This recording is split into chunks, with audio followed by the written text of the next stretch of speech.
Baik, bismillahirrahmanirrahim. Assalamualaikum warahmatullahi wabarakatuh.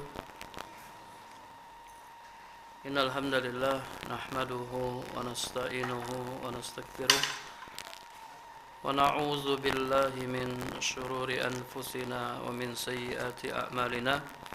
May yahdihillahu fala mudhillalah wa may yudlil fala hadiyalah. Wa ashhadu an la ilaha illallah wahdahu la syarikalah wa ashhadu anna Muhammadan abduhu wa rasuluh sallallahu alaihi wasallam. Amma ba'du, para jamaah yang dirahmati Allah Subhanahu wa taala. Alhamdulillah kita bertemu kembali dalam kajian kitab Al-Wajibat. Kita masih membahas Nawaqidul Islam, pembatal-pembatal Islam. Penulis rahimahullah ta'ala berkata, Ar-Rabi'u, pembatal Islam yang keempat, Man i'taqada anna ghaira hadyi Nabi sallallahu alaihi wasallam akmalu min hadyihi aw anna hukma ghairihi ahsanu min hukmihi kallazi yufaddilu hukmat tawagid ala hukmihi fahuwa kafirun.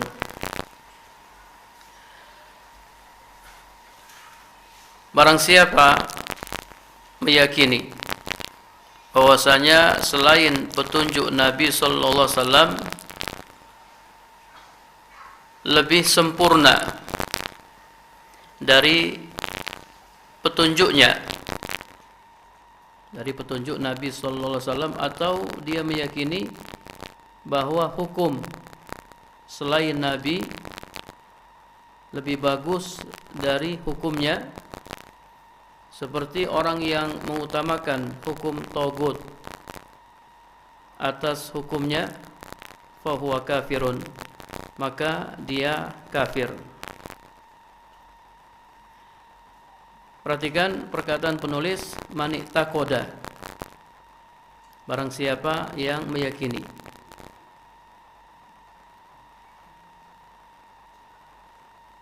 Tatkala dia tidak menzahirkan atau tidak menampakkan keyakinan di hati, maka dia belum kafir secara zahir, karena belum nampak padanya kekufuran. Walaupun secara batin dia sudah kafir. Artinya secara zahir dia dihukumi muslim, walaupun pada hakikatnya dia bukan orang yang beriman. Ini sama seperti orang-orang munafik yang secara zahir mereka dihukumi muslim dan diperlakukan sebagai kaum muslimin.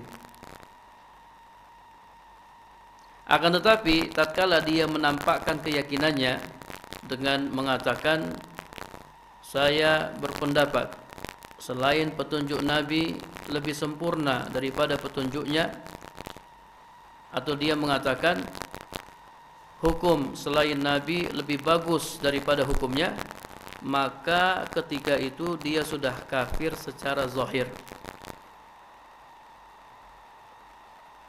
Ketika dia menampakkan keyakinannya dengan mengatakan perkataan ini. Kemudian kalau kita perhatikan apa yang disampaikan oleh penulis di sini, ada dua hal yang disampaikan oleh penulis. Pertama, petunjuk Nabi, yang kedua, hukum Nabi sallallahu alaihi wasallam. Hadiyun Nabi wa hukmun Nabi sallallahu alaihi wasallam. Hukum Nabi adalah salah satu bagian dari petunjuk Nabi sallallahu alaihi wasallam. Maka ini merupakan ataf khas alal am, menggandengkan yang khusus atas yang umum. Mana yang umum? Petunjuk Nabi. Mana yang khusus? Hukum Nabi sallallahu alaihi wasallam. Ini termasuk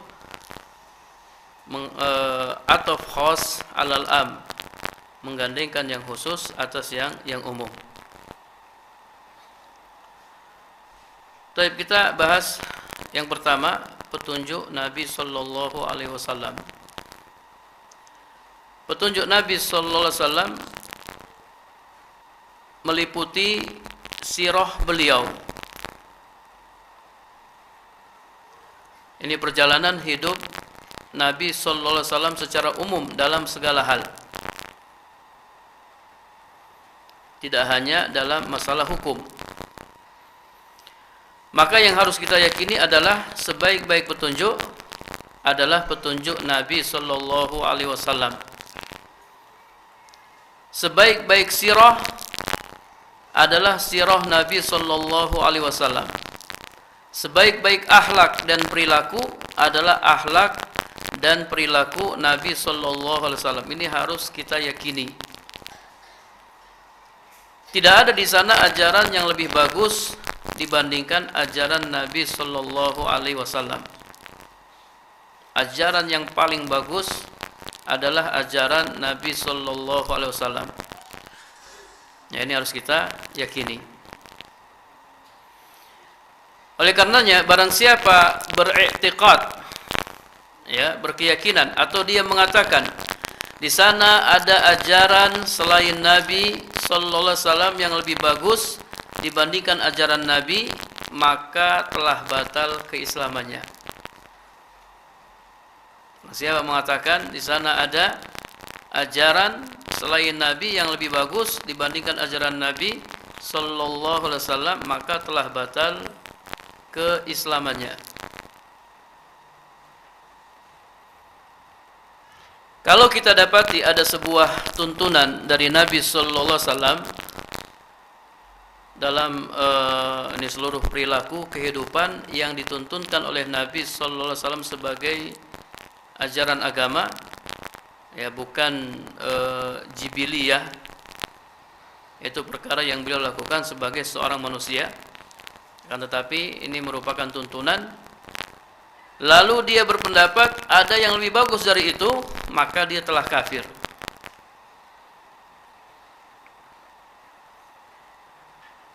Jadi hadiyun Nabi, petunjuk Nabi sallallahu alaihi wasallam adalah sesuatu yang diajarkan oleh Nabi sallallahu alaihi wasallam dalam rangka diamalkan,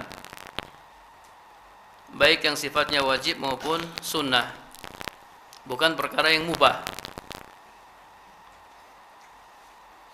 Atau dengan kata lain, tuntunan yang beliau contohkan dalam rangka ditiru.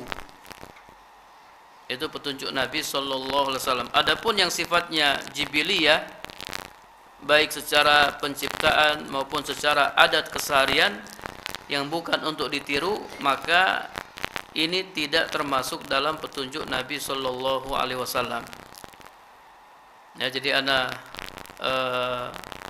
ulangi, yang dimaksud dengan petunjuk Nabi sallallahu alaihi wasallam adalah sesuatu yang diajarkan oleh Nabi sallallahu alaihi wasallam dalam rangka diamalkan, baik yang sifatnya wajib maupun sunnah, bukan perkara yang mubah.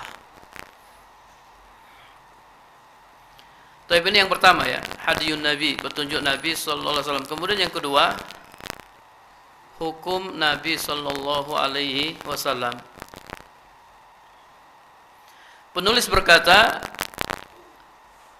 au anna hukma ghairihi ahsanu min hukmihi, atau dia meyakini hukum selain Nabi lebih bagus daripada hukum Nabi sallallahu alaihi wasallam.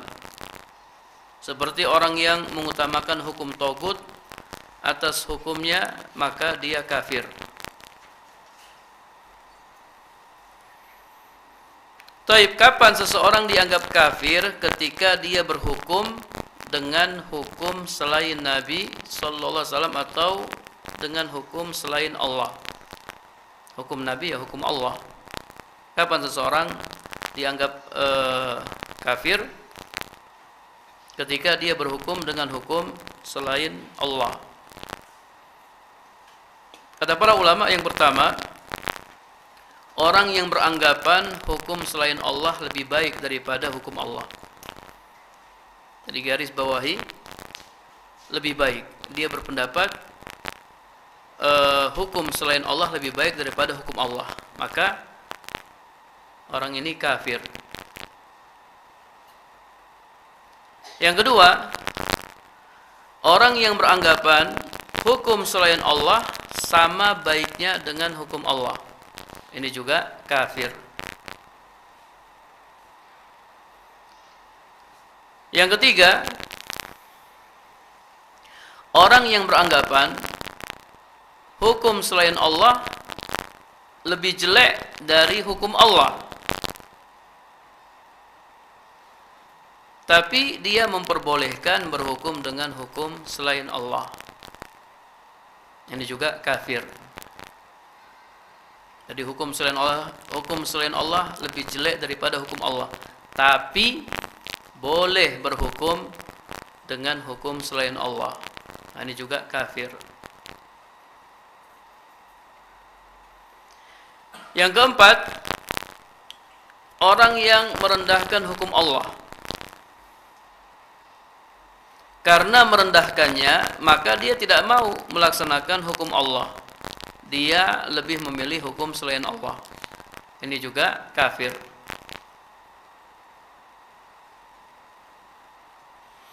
Yang kelima, orang yang menolak kepantasan atau kelayakan hukum Allah.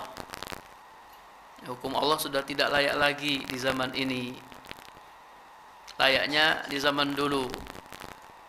Atau dia mengatakan hukum Allah tidak layak diterapkan di Indonesia, layaknya diterapkan di sana, di Arab sana. Nah, ini juga kafir. Yang keenam, orang yang membuat hukum sebagai tasyri' untuk diberlakukan secara umum. Jadi dia membuat hukum yang menyimpang dari hukum Allah atau bertentangan dengan hukum Allah untuk diberlakukan secara umum. Ya, atau dengan kata lain, dia mengganti syariat dengan hukum selain hukum Allah untuk diberlakukan bagi manusia. Ini juga kafir.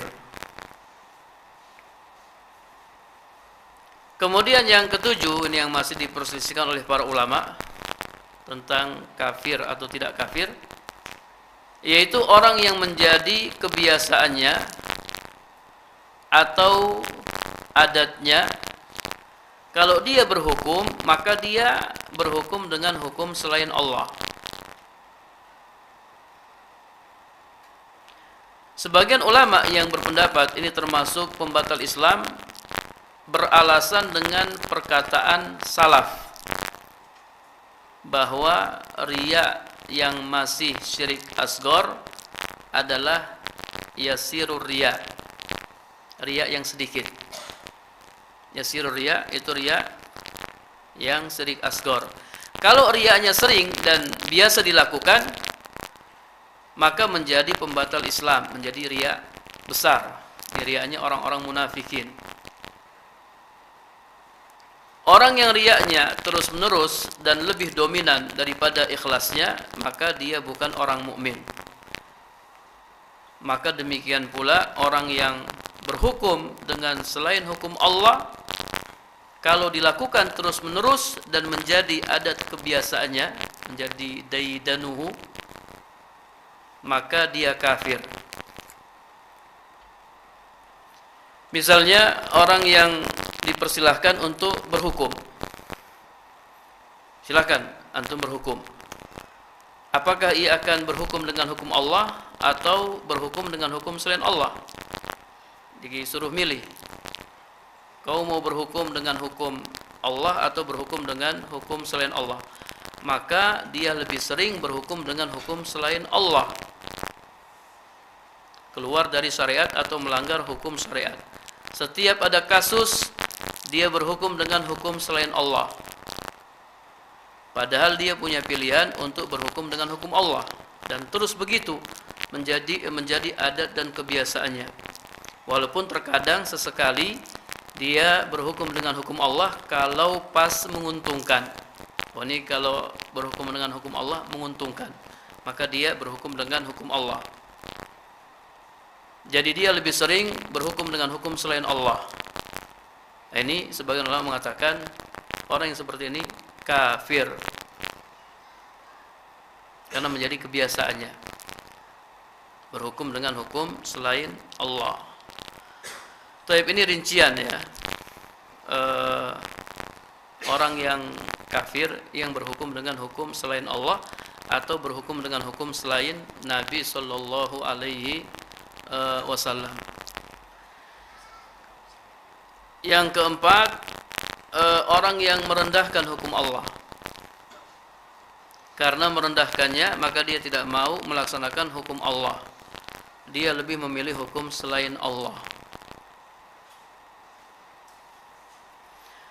Taib, ada catatan penting ya para jamaah yang dirahmati Allah Subhanahu wa taala. Yang dimaksud di sini dengan hukum selain Allah atau hukum selain Nabi yang bisa menyebabkan kekafiran adalah hukum yang menyelisihi hukum Allah atau yang bertentangan dengan hukum Allah. Itu yang bisa menyebabkan kafir. Adapun hukum yang tidak menyelisih hukum Allah atau tidak bertentangan dengan hukum Allah, maka diperbolehkan. Diperbolehkan. Jadi yang menyebabkan kafir itu yang hukum yang bertentangan dengan hukum Allah dan hukum Nabi sallallahu alaihi wasallam.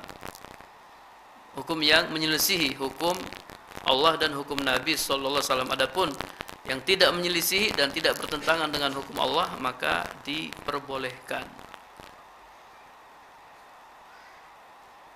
Taib, ini rincian atau tambahan pembatal Islam yang keempat.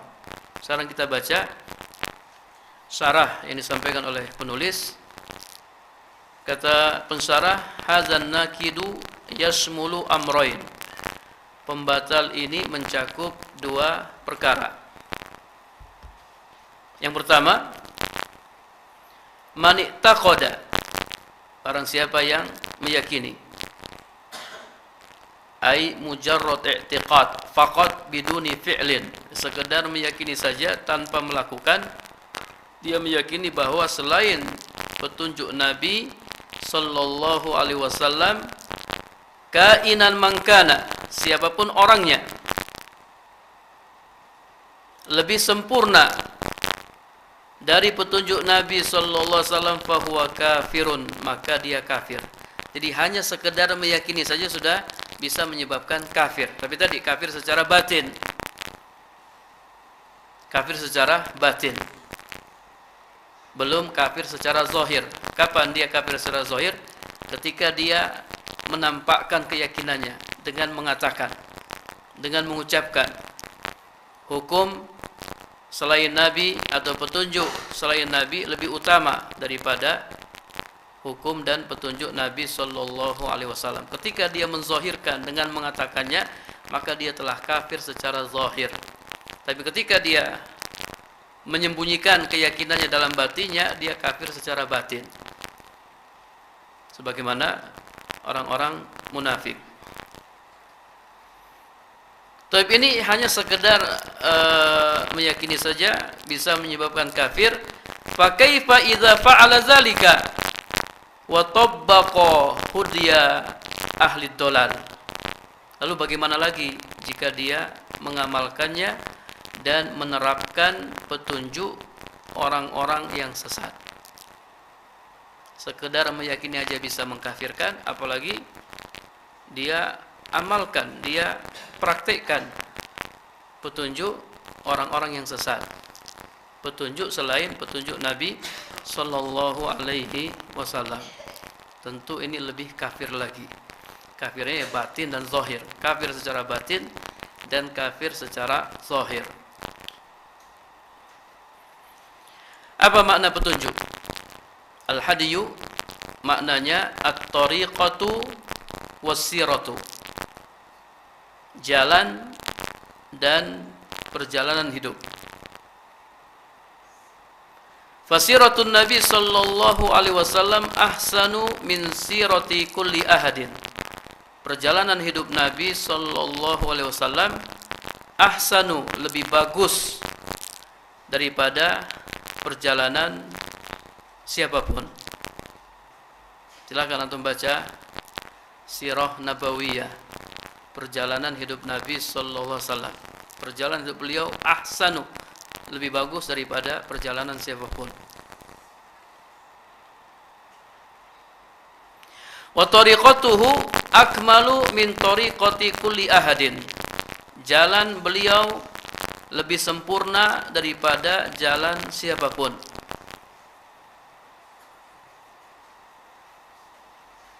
Wa yadkhulu fi hadihi sunanuhu wa ahlakuhu wa nahwu dzalik, dan termasuk dalam petunjuk Nabi adalah sunnah-sunnah Nabi, akhlak Nabi, dan yang lainnya. Fahuwa sallallahu alaihi wasallam az-zurwatul ulya fi kamalil hadi was-sirah. Beliau merupakan puncak tertinggi dalam hal kesempurnaan petunjuk dan sirah, perjalanan hidup. Tidak ada petunjuk yang lebih baik, lebih sempurna daripada petunjuk Nabi sallallahu alaihi wasallam. Tidak ada sirah yang lebih baik daripada sirah Nabi sallallahu alaihi wasallam. Jadi beliau berada di puncak yang sangat tinggi dalam hal petunjuk dan sirah. Faman i'taqada anna hunaka man huwa akmalu min hadyin Nabi sallallahu alaihi wasallam fahuwa kafirun jahilun khabisun adallu min himari ahlihi.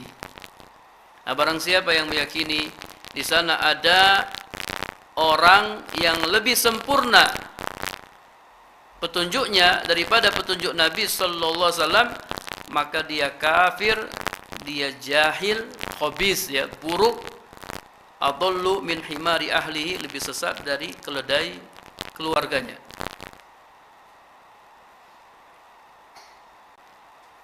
Para jamaah yang dirahmati Allah Subhanahu wa taala,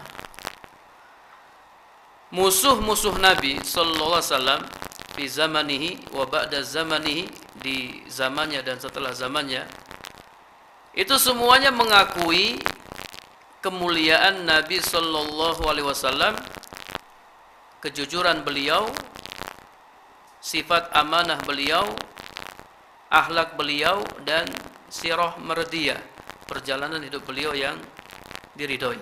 Semuanya mengakui, semuanya. Nabi itu orang yang mulia, jujur, amanah, akhlaknya bagus, dan seterusnya. Yang akui musuh-musuhnya. Kalau antum baca Sirah Nabawiyah, orang-orang musyrik itu kalau mereka punya barang berharga, mereka titipkan kepada Nabi sallallahu alaihi wasallam. Karena mereka percaya kepada Nabi sallallahu alaihi wasallam, mereka titipkan barang-barang mereka kepada Nabi. Maka ketika Nabi hijrah, Nabi meninggalkan Mekah menuju Madinah, Nabi berpesan kepada Ali bin Abi Thalib, nanti kamu kembalikan barang ini ke fulan, barang yang itu ke fulan. Ini barang-barang titipan mereka. Kenapa mereka nitip barang berharga kepada Nabi sallallahu alaihi wasallam? Karena mereka percaya kepada Nabi sallallahu alaihi wasallam. Tapi anehnya ketika Nabi ajak mereka masuk Islam, ajak mereka mentauhidkan Allah Subhanahu wa taala, mereka menolaknya. Mereka tidak mau menerimanya. Aneh enggak? Aneh, ya. Barang mereka titipkan kepada Nabi, mereka percaya kepada Nabi, tapi ketika Nabi ajak mereka masuk Islam, ajak mereka mentauhidkan Allah, mereka tidak mau menerimanya.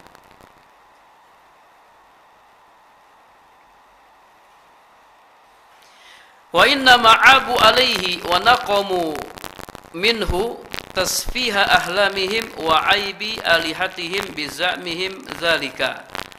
Mereka mencaci dan mencela Nabi sallallahu alaihi wasallam ya karena akal mereka yang bodoh dan ingin menutupi aib sesembahan mereka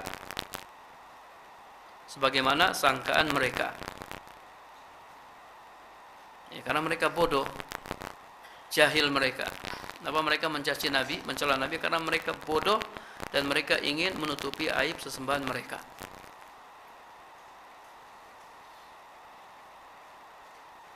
Wa illa fan Nabi sallallahu alaihi wasallam ja'ahum bil haqqi wan nuril mubin min indi rabbil alamin. Padahal Nabi sallallahu alaihi wasallam datang kepada mereka dengan membawa kebenaran, cahaya yang terang dari sisi Rabbul Alamin. Wa bidinis sahih, membawa agama yang benar. Al-kafil liman tamassaka bihi bis sa'adati wal khairi fid dunya wal akhirah, yang menjamin bagi orang yang berpegang teguh dengannya akan meraih kebahagiaan dan kebaikan di dunia dan di akhirat. Ya, jadi memang aneh bin ajaib ya, aneh bin ajaib.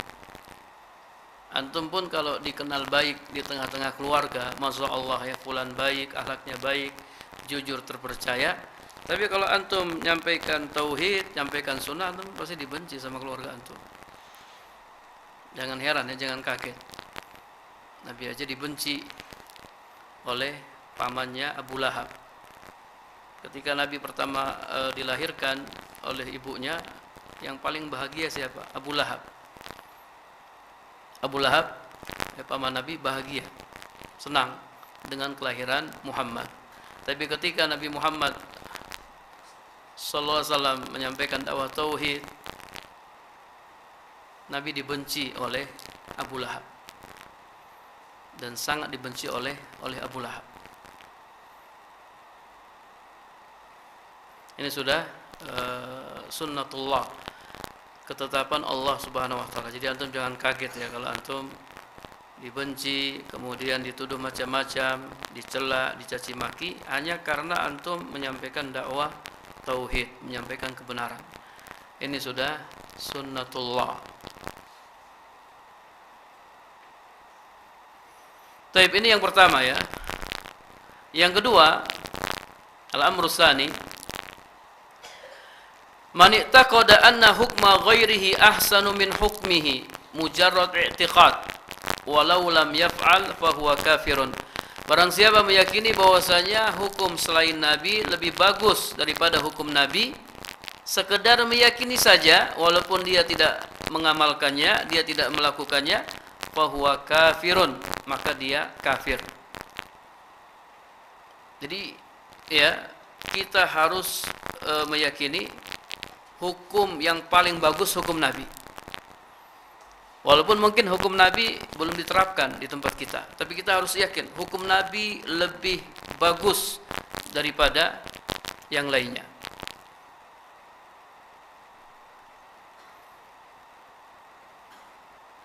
Sya'a an aba, jadi dia telah kafir, entah dia mau ataupun dia tidak mau. Kallazi yufaddilu hukmat tawagid la'anahumullahu ta'ala ala hukmihi, seperti orang yang mengutamakan hukum tagut, semoga Allah melaknat mereka, atas hukumnya, atas hukum Nabi sallallahu alaihi wasallam, fa huwa kafirun bila syak, maka dia kafir tanpa diragukan lagi.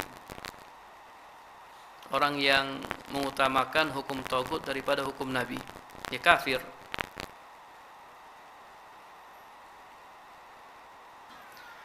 Faman i'taqada anna hukma ahadin minal basar ka'inan man kana ahsanu min hukmil mustafa alladzi la yantiqu anil hawa in huwa illa wahyu yuha faqad kafara kufran akbar yukhrijuhu minal islam bil kulliyah. Orang siapa meyakini bahwasanya hukum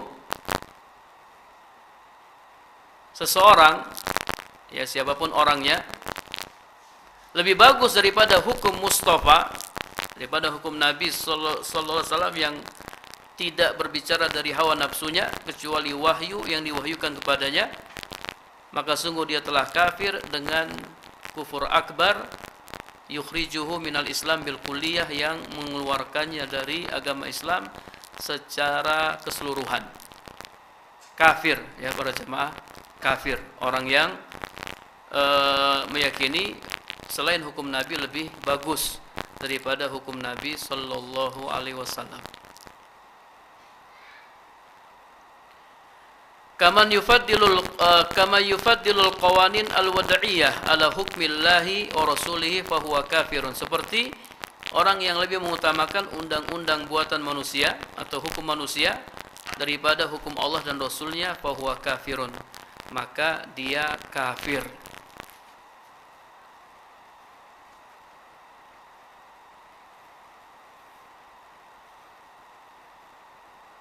Wa yadkhulu fi hadza man yaqul innal hukma bima anzalallahu ta'ala la yasluhu li zamanina al hadis wa la yaliku. Termasuk di dalamnya, ini termasuk yang kafir, orang yang mengatakan sesungguhnya berhukum dengan hukum Allah sudah tidak pantas lagi di zaman kita ini. Wala yaliku illa bi zamanil awal, tidak pantas diterapkan kecuali di zaman dahulu. Ini juga kafir ya.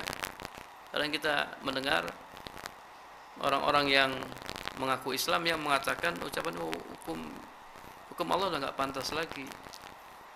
Ya, di zaman ini sudah zaman modern ya, sudah enggak pantas. Kata mereka,